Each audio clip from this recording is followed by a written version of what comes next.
बिस्मिल्लाहिर्रहमानिर्रहीम। अस्सलाम वालेकुम।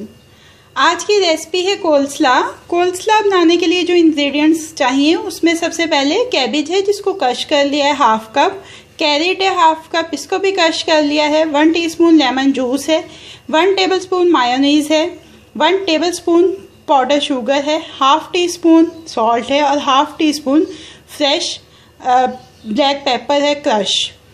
अब इसको बनाते हैं। एक बड़े बाउल में ये कैबेज, कैरेट, इसमें ये स्पाइसेस मिक्स अप कर देंगे। कोलस्ला को एज अ सैलेड भी यूज़ करते हैं और इसके अलावा बर्गर्स में और सैंडविचेस में एक इंग्रेडिएंट के तौर पे भी इसको यूज़ करते हैं।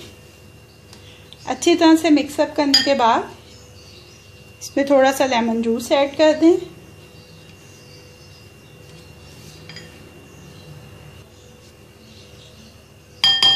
इसके बाद इसमें ये मायोनीज़ ऐड कर दें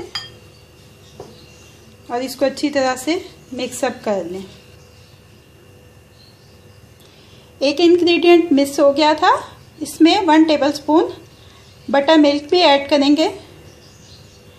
बटर मिल्क वैसे तो मार्केट से अवेलेबल है, लेकिन अगर आपके पास नहीं हो तो आप सादा दूध में थोड़ा सा बटर मेल्ट करके उसको अच्छी तरह से मिक्सअप करके बटर मिल्क घर में भी बना सकते हैं।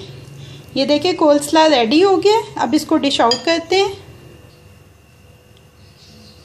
ये देखें कोलस्ला रेडी है, लेकिन आप इसको बनाते साथ इस्तेमाल नहीं कर सकते हैं। इसको आपको कम से कम 24 आवर्स रेफ्रिजरेटर में रखना पड़ता है, उसके बाद ये रेडी टू यूज़ होता है।